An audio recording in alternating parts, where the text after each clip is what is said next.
Welcome to WCrypto. Hello, my friends.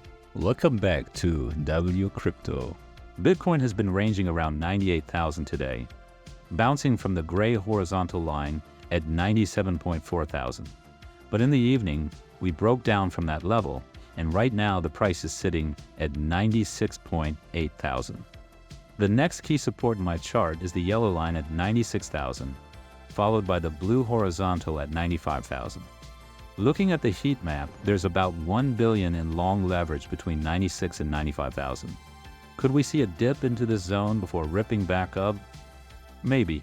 The market is extremely negative right now, and with the fear and greed index at 38, deep in fear territory, it would be easy to push the price lower. Checking all lower time frames, there's nothing bullish about this price action. A bearish divergence has formed on the 5-day wave trend, signaling potential downside pressure.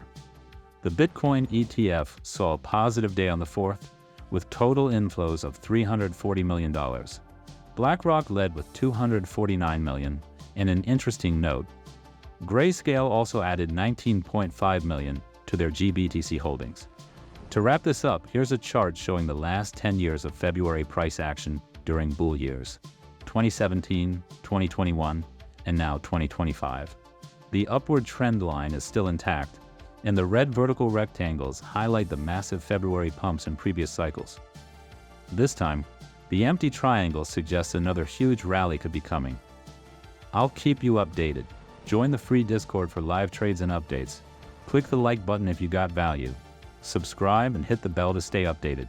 And see you in the next one.